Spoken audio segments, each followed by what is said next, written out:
Last episode में हमने देखा था कि सिटी के लोग वान क्विलियन और यंग मास्टर कैली को काफी ज्यादा क्रिटिसाइज कर रहे थे, जिससे कैली को काफी ज्यादा गुस्सा आ जाता है। जिस पर लियोंग बीच में आते हुए कहता है कि रुक ब्रदर, कैन ये लोग सही कह रहे, ये बात सिटी के रेपुटेशन की है। तब ये आदमी कहता है हाँ तो फिर तेनकी के चैलेंज को एक्सेप्ट करो, उसने तुम्हें चैलेंज किया है, या फिर निकल जाओ इस दायूस सिटी से, यहाँ पर भगोड़े और कायर लोगों के लिए कोई भी जगह नहीं है। जिस पर लियोंग कहता है तुम बिल्कुल सही कह रहे हो, लेकिन तेनकी के चैलेंज को एक्सेप्ट करने से पहले मैं तुम्हें चैलेंज करना चाहता हूँ। तब ये आदमी कहता है कि मैं भला तुमसे फाइट क्यों करूँ, मैं तो तुम्हें जानता भी नहीं। जिस पर लियोंग कहता है कि लेकिन तुम तो इस सिटी के होना, क्या इस तरह से कायरता दिखाना तुम्हें शोभा देता है? कहीं तुम्हारी वजह से दायूस सिटी का रेपुटेशन गिर गया तो? तब बगल वाला लड़का कहता है कि सही बात है ब्रदर, जाओ जाके भिड़ जाओ उससे, दिखा दो दायूस सिटी के लोगों ने भी माँ का दूध पिया है। जिस पर उसके बगल वाला लड़का कहता है हाँ दिखा दो उसे, सिटी के इज्जत की बात है, तुम पीटो इससे, हम पीछे सपोर्ट देंगे। तब ये आदमी अपने मन में कहता है कि मेरा चाल तो मुझ पे उल्टा पड़ गया, इस लड़के से फाइट करना सही बात नहीं होगी। जिस वालियों कहता है कि देरी नहीं, जल्दी बताओ फाइट करोगे या फिर नहीं। तब ये आदमी कहता है कि वो दरअसल मेरी बीवी प्रेग्नेंट है, मुझे जाना होगा। जिस वालियों हंसते हुए कहता है कि और कोई है जिसकी बीवी प्रेग्नेंट है। तब एल्डरटेन इधर काफी ज्यादा गुस्सा होते हुए कहता है कि दायूस सिटी में सबके सब वेस्ट है, लेकिन मैं भी देखता हूँ कि लियो का बच्चा कब तक तेनकी चैलेंज को एक्सेप्ट नहीं करता, आज नहीं तो कल इसे फाइट करनी ही होगी। जिस पर अब सीन चेंज होता है और हमें 10 दिनों के बाद का सीन दिखाया जाता है, जहाँ तेनकी अभी उसी प्लेस में बैठा हुआ था और लोग इसे देखते हुए कह रहे थे कि कितना जिद्दी पर्सन है ये। तब बगल वाला कह रहा है पता नहीं उस लियोंग और इसको फाइट करते हुए देखने में और कितने दिन लगेंगे। जिस वक्त कैली अब लियोंग से कह रहा है कि वो तेनकी का बच्चा अपनी जगह से हिल ही नहीं रहा, लगता है कसम खा के आया है कि बगैर फाइट किए वो यहाँ से नहीं जाएगा। तब लियोंग कहता है कि उसे बैठे रहने दो वहाँ पे, उसके वहाँ पे बैठे रहने से मेरे प्रैक्टिस में कोई फर्क नहीं पड़ रहा।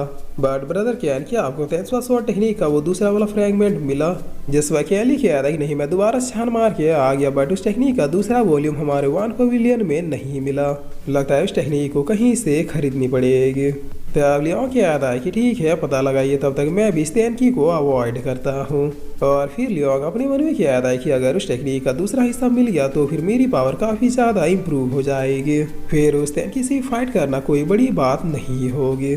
जिस पर अब सीन चेंज होता है और हमें डिवाइन आई सेट का सीन दिखाया जाता है, जहाँ एल्डरटेन खुद से कह रहे थे कि आखिर उस लियोंग ने खुद को समझा क्या है। आज 10 दिन बीत गए लेकिन फिर भी उसने तेनकी के चैलेंज को एक्सेप्ट नहीं किया।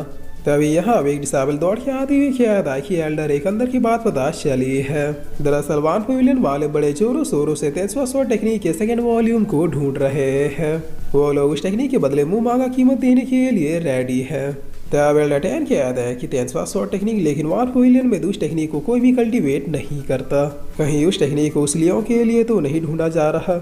इस बार ये डिसेबल कहता है कि हो सकता है क्योंकि कैली कभी भी इतनी मेहनत वाली टेक्निक को कल्टीवेट नहीं करेगा। 10वां टेक्निक का सेकंड वॉल्यूम हमारे सेक्ट में सालों से है, मगर आज तक कोई भी उसे समझ नहीं सका है। तब एल्डरटेन कहता है ठीक है, अगर ऐसी बात है तो फिर उसी टेक्निक को एक बैट के रूप में हम लोग यूज करेंगे, ताकि वो लियोंग का बच्चा किसी भी तरह से बस एक बार तेनकी के चैलेंज को एक्सेप्ट कर ले। जिस पर इतना किया कि एल्डरटेन तुरंत ही वान पवेलियन पहुंच जाते हैं। तब तेनकी कहता है तुम भला यहाँ क्या कर रहे हो? जिस पर एल्डरटेन चिल्लाते हुए कहता है कि वान पवेलियन वालों बाहर आओ। तब उसकी वॉइस सुन के इधर लियोंग कहता है कि ये तो उसी एल्डर की वॉइस है, चलो देखा जाए इस बार वो क्या प्लानिंग करके यहाँ आया है। जिस पर अब कैली बाहर आते हुए कहता है कि एल्डरटेन बड़े दिनों बाद नजर आए, लगता है मेरे पिताजी ने जो हड्डियां चटकाई थी वो फिर से रिपेयर हो चुकी है। तब एल्डरटेन अपने मन में कहता है कि हंस ले बेटा हंस ले, पहले इस लियोंग को निपटाने दो, उसके बाद तुम्हारा ही नंबर है। और फिर ये एल्डर इन लोगों से कहता है कि मेरे सेट के डिसेबल ने इतने दिनों से तुम लोगों को चैलेंज कर रखा है, मगर अभी तक तुम लोगों ने वो चैलेंज एक्सेप्ट क्यों नहीं किया? रूल के मुताबिक तुम लोगों को तो शर्म से डूब मरना चाहिए था। जिस वक्त कैली कहता है कि रूल हमें पता है, अगर ये वान पवेलियन को डायरेक्टली चैलेंज करता तो फिर अभी तक इसका चैलेंज एक्सेप्ट हो चुका होता। मैंने आज तक ना जाने कितनी लड़ाइयाँ लड़ी है और उन सबको जीता भी है, इस तेनकी से फाइट करना मेरे लिए कोई बड़ी बात नहीं थी, लेकिन तुम्हारा डिसेबल मेरे वान पवेलियन को नहीं बल्कि मेरे गेस्ट को चैलेंज करने आया है, इसीलिए रूल के हिसाब से ये गेस्ट की मर्जी होगी कि उसे फाइट करना है या फिर नहीं। तब एल्डरटेन काफी ज्यादा गुस्से में लियोंग से कहता है कि क्या तुम कायर हो? जिस पर लियोंग कहता है इस चैलेंज से मुझे कुछ भी मिलने वाला नहीं है, इसलिए मैं इस चैलेंज को एक्सेप्ट नहीं कर रहा। तब एल्डरटेन हंसते हुए कहते हैं कि ऐसा क्या? चलो इस चैलेंज को तुम्हारे हिसाब से थोड़ा मॉडिफाई किया जाए। क्या तुम इस चैलेंज को तब एक्सेप्ट करोगे जब मैं तुम्हें वो दूंगा जिसे तुम ढूंढ रहे हो। जिसमें कैली काफी ज्यादा हंसते हुए कह रहा, इस दुनिया में कुछ भी ऐसा नहीं जो मेरे वन पवेलियन के पास नहीं है, तुम भला क्या ही दे दोगे। तब एल्डरटैन इस टेक्निक को निकालते हुए कहते हैं कि ये, जिसे देखकर लियोंग थोड़ा शौक होते हुए कहता है कि क्या। तब एल्डरटैन कहता है कि मुझे पता है कि तुम्हें ये टेक्निक चाहिए और मैं तुम्हें ये दे भी दूंगा, मगर इसके लिए तुम्हें तेनकी से फाइट करके इस चैलेंज को जीतना होगा।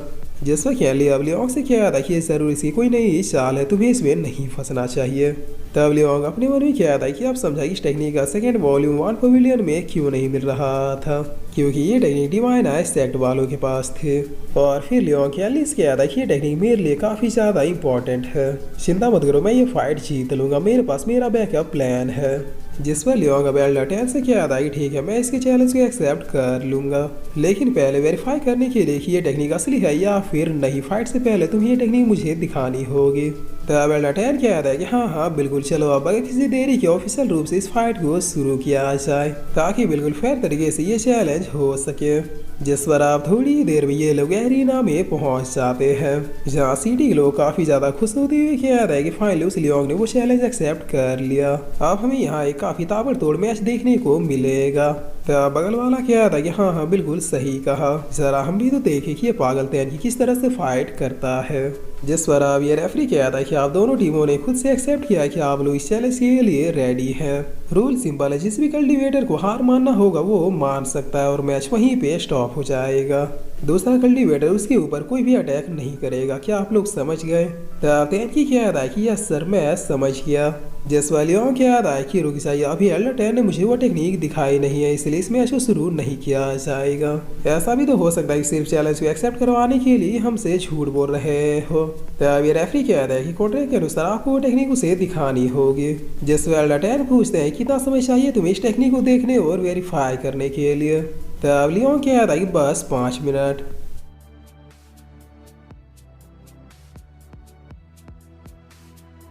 और फिर इसी के साथ ये एपिसोड यहीं पे ख़त्म होता है।